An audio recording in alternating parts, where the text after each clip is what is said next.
Hello అండి. ఈ బుల్లి టమాటాలతో ఈరోజు మన చట్నీ వేసుకొని టిఫిన్ తినేద్దామా? నేను కూడా ఫస్ట్ టైం ట్రై చేస్తున్నా. ఈ చిన్ని టమాటాలు పక్కన అనుష అని చెప్పేసి మా రూమ్మేట్ ఇచ్చిందనమాట. సో చిన్ని టమాటాలు కాబట్టి మిర్చి టమాటా ఒకసారి వేసేసి ఉడకబెట్టేసిన తర్వాత నేను టిఫిన్లోకి రైస్ ఇంకా అసలు యాడ్ చేశానండి. దీని పెసరెట్టు కూడా అనుకోవచ్చు అనమాట. నా స్టైల్లో నాకు వచ్చినట్టుగా మేము సండే స్పెషల్గా చేసుకున్న టిఫిన్ ఇది. సో పక్కన మిర్చి ఇవి ఉడకబెట్టేస్తున్నాను. డైరెక్ట్ నెక్స్ట్ టిఫిన్ కూడా చేసేస్తున్నాను అనమాట. రెండు ఒకేసారి అయిపోవాలని చెప్పి. మనం పిండిని ఎక్కువసేపు డే మొత్తం దోశలా నానబెట్టుకోకుండా ఓన్లీ మనం ఒక 2 అవర్స్ నానబెట్టుకుంటే ఎర్లీ మార్నింగ్లో అయిపోతుంది. మనం ఎప్పుడైతే చేసుకోవాలనుకుంటామో ఒక హాఫ్ అన్ అవర్ ముందు అది నానబెట్టుకొని చేసుకుంటే సూపర్ అంటే సూపర్ ఉంటుంది. ఇట్లా మిర్చి టమాటా కూడా అవుతుంది కాబట్టి అందులో కొద్దిగా పసుపు ఇంకా సాల్ట్ యాడ్ చేశాను. సో ఆ టమాటా అయితే చాలా అంటే చాలా పుల్లగా ఉందండి. ఏమీ వేయలేదు, జస్ట్ ఆ కొన్ని టమాటాలు కొన్ని పచ్చిమిర్చిలు వేసాను. అసలు సూపర్ అంటే సూపర్గా అనిపిస్తుంది నాకు ఈరోజు వంట. మసాలా ఎరగా నేనే చేసుకొని తింటున్నా. చట్నీ ఒకసారి చట్నీ రుబ్బేసా, అదే చట్నీలో మళ్ళీ పోపేసా. ఇక వేసుకోవాలని కూడా చాలా వేసుకోవచ్చు అండి, ఏమీ లేదు. ఎమర్జెన్సీ అనుకుంటే ఆకలి వేసుకుని తినాలనిపిస్తే ఇలా ఫాస్ట్ వేసుకుంటే సరిపోతుంది. మనం దీనికో కొత్తిమీర పుదీనా ఇవన్నీ వేసి టైం వేస్ట్ అనుకుంటే మనమందేమో అనుకుంటే ఈ బుల్లి టమాటాలతో చేసుకున్న చట్నీ ఈరోజు సూపర్ అంటే సూపర్ అదిరిపోయింది.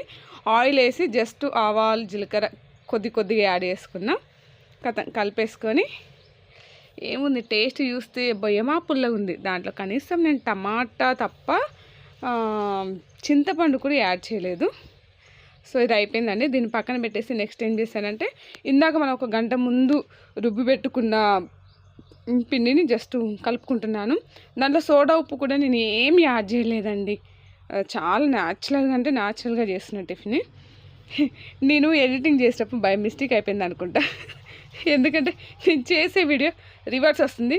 ఇది కూడా బాగానే ఉంది, మీరు కూడా చూసుకోండి. ఇదేంటి వెనక్కి రివర్స్ ముందుకు ఇట్లా అయిందని అనుకోవచ్చు. ఒక్కోసారి అట్లా అయిపోతూ ఉంటే మనం ఏం చేస్తాం. బాగైందండి. దోశ ఒక 2 అవర్స్ ముందు నానబెట్టుకొని మాత్రమే చేసుకోండి. అప్పుడప్పుడు తింటే ఫుల్ టేస్ట్గా ఉంటుంది. ఈ చిన్ని టమాటాలు కూడా ఫుల్ టేస్ట్ వచ్చింది. నాకు తెలిసి నేను ఈ వంట చేయడం అయితే ఫస్ట్ టైం ఆ చిన్ని టమాటాలతో. సో పర్లేదు, నాకు కూడా టిఫిన్ పర్ఫెక్ట్గా చేయడం అనేది వస్తుంది. ఈ వీడియో మా ఆయన చూస్తే పెద్ద షాప్ పెట్టిస్తా అనుకుంటాడేమో. మా అంత పర్ఫెక్ట్ కాదు, కాకపోతే ఇంట్లో వాళ్ళు తింటే చాలు. దోశ కూడా నాకు భలే వచ్చిందండి. ఇట్లా పోస్తుంటే రౌండ్ వచ్చింది. ఒకప్పుడు రాలేదు. ఒకప్పుడు నా కష్టాలు చూపిస్తే మీరు నవ్వుకుంటారు. అంటే అందరు స్టార్టింగ్ నాలానే ఉంటారు లేండి, అందరికీ పర్ఫెక్ట్గా రావాలని ఏం లేదు. చూసారా దోశ ఎంత రౌండ్గా వేసానో, అసలు నేనైనా వేస్తుందన్న ఫీలింగ్ అనిపించింది. సో సూపర్గా ఉంది. ఈరోజు మా సారు మా చిన్న లేనందుకు ఒకదాన్నే ఉన్నా కాబట్టి చిన్ని టమాటాలతో ఒక గ్లాసు రైస్ గ్లాసు పప్పుతో అడ్జస్ట్మెంట్ చేసుకున్న. ఒక 4 దోశలు వేసుకొని తిన్నా. నా మార్నింగ్ బ్రేక్ఫాస్ట్ కంప్లీట్ అయిపోయింది. సూపర్ అంటే సూపర్గా ఉంది. థ్యాంక్ యూ అనుష, నాకు ఈ చిన్ని టమాటాలు ఇచ్చినావు. చట్నీ మాత్రం సూపర్గా ఉంది. టేస్ట్ బాగుంది.